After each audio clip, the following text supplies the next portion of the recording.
Hello students. In the first video, I taught you two stanzas of this poem, The Character of a Happy Life by Sir Henry Wotton. Now we will continue that poem, and the third stanza is, who hath his life from rumours freed, whose conscience is his strong retreat, whose state can neither flatterers feed, nor ruin make oppressors great. Now again, Sir Henry Wotton is listing the qualities of a truly happy person. If you wish to be truly happy, अगर आप वास्तव में खुश रहना चाहते हैं पूरे जीवन भर, तो आपको किन किन गुणों को आत्मसात करना है, उनके बारे में बता रहे हैं। तो वो कहते हैं, पहली जो इस स्टैंजा की लाइन है वो कहती है, who hath his life from rumors free. Rumor means gossip, गप्पे। तो वो कहते हैं कि अपनी लाइफ को the person frees from rumors. That means he does not involve in gossip. He is free from gossips.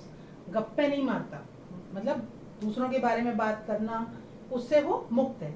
एक चाणक्य का बहुत अच्छा सा किस्सा है जो मैं इस पॉइंट पे चाहूँगी आपके साथ शेयर करना, कि चाणक्य के पास एक आदमी आया, वो बोला कि मुझे ना तुम्हारे मित्र के बारे में तुम्हें एक बात बतानी। चाणक्य ने कहा कि before you tell me that I would like to ask you 3 questions. तो कहने लगा 3 क्वेश्चंस क्यों? बोला कि मेरा ये ट्रिपल फिल्टर टेस्ट है। I filter everything before I listen to it. मैं सुनने से पहले फिल्टर करना चाहूँगा कि वो मेरे सुनने लायक भी है कि नहीं है।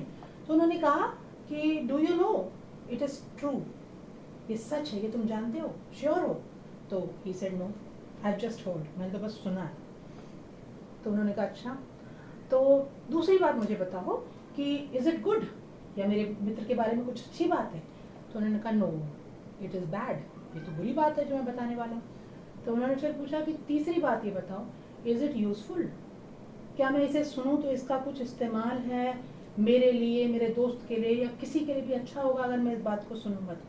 तो उन्होंने कहा no it is of no use. तो कहने लगे कि you want me to listen to something about my friend which you are not sure is true. Secondly it is a bad thing. thirdly it is not useful, why should I listen to such a thing? तो उन्होंने कहा कि मैं ये चीज़, तीनों चीज़ें अगर नहीं है, जो चीज़ आप श्योर नहीं हो कि सच है, जिस चीज़ के बारे में आप ये जानते हो कि वो बुरी है और वो यूजफुल भी नहीं है, तो मुझे उसको सुन के क्या करना? तो चाणक्य का जो ये फॉर्मूला है ट्रिपल फिल्टर टेस्ट, यहाँ पे लागू होता है। If you want to free yourself from rumours, you should use triple filter test of Chanakya for everything. Whenever you somebody is going to tell you something, ask these 3 questions, you will be free from rumors. Second, whose conscience is a strong retreat. Conscience means अंतरात्मा, soul force जो आपके अंदर है. Retreat means शरण, rest, the place where you go and get rest. When you are tired of this world, you want to rest your soul somewhere, and that place is your conscience. आप अपनी अंतरात्मा में जाकर के शरण पाएं जब आप थक जाएं। When you want answers, you go and ask your conscience. अंतरात्मा जो है, जब उसकी आवाज़ आप सुनते हैं, you get peace and rest. Whose state can neither flatterers feed.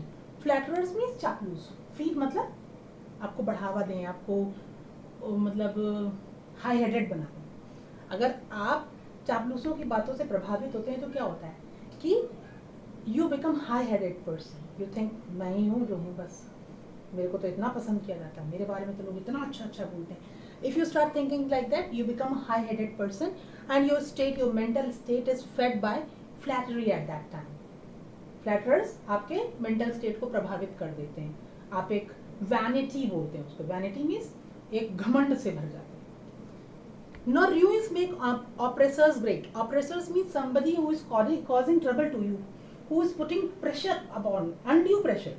इतना प्रेशर किसी के ऊपर नहीं डालना चाहिए. किसी भी तरह से अत्याचार कर रहा है कोई व्यक्ति, अगर कोई व्यक्ति उस व्यक्ति पे जो कि इस इन कैरेक्टरिस्टिक्स वाला है, ऐसे व्यक्ति पे अत्याचार करने वाले को कोई ग्रेट, महान मान सकता है? उसका कुछ भी भला हो सकता है? नहीं. आप ना तो उसकी तारीफ करोगे जिस व्यक्ति ने ऐसे इतने अच्छे व्यक्ति पे, इतनी अच्छी क्वालिटी वाले व्यक्ति पर अत्याचार किया, आप उसे महान नहीं मानोगे.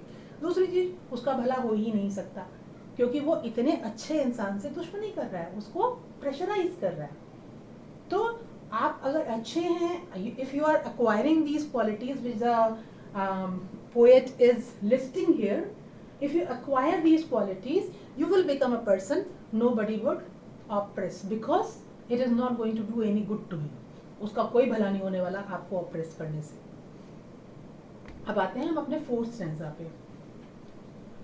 Who envies none, whom chance doth raise, nor wise, who never understood how deepest wounds are given with praise, nor rules of state but rules of good. Who envies means becomes jealous of none. किसी से भी जलता नहीं है, उसको जलन की भावना नहीं है, द्वेष नहीं है किसी से भी. Who chance doth raise, if somebody is there who is not so capable as that person is, हो सकता है कि उससे कम capable आदमी उससे ऊंचे पद पर पहुंच जाए. रेज माने उसका उत्थान हो जाए.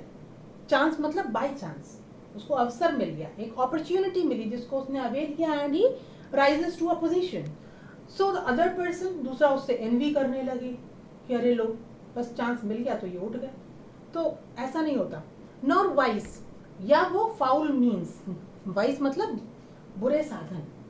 अगर वो गलत साधनों का इस्तेमाल करके या सिर्फ एक मौका मिलने के कारण कोई व्यक्ति उठ जाए, अपनी काबिलियत के दम पे ना उठे, तो उससे भी ऐसा व्यक्ति कोई एनवी नहीं रखता, जलन की भावना नहीं रखता.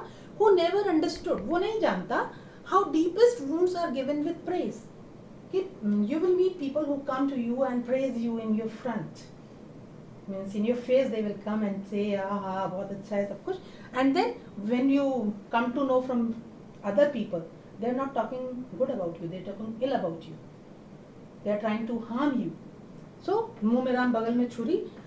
This kind of person जो truly happy person है, he never engages in such deeds. ऐसा काम वो कभी नहीं करता कि he would come and praise somebody and at the back he is trying to harm that person. He never does that. He is quite straightforward. He says what he feels.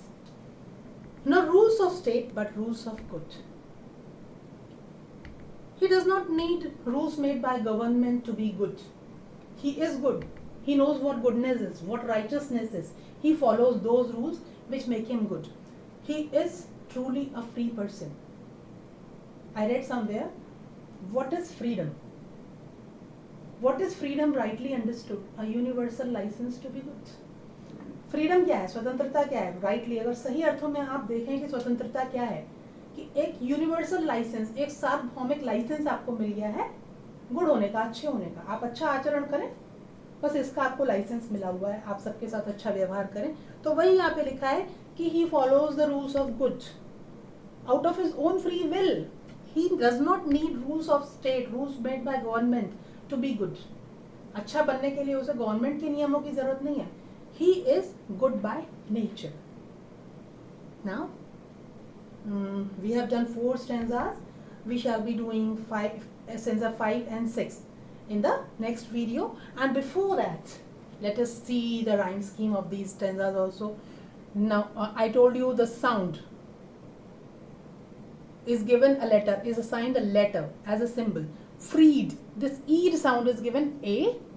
This feed also is same sound. It is also given e, a. Retreat and great. Retreat, great. This is b. A, b, a, b again.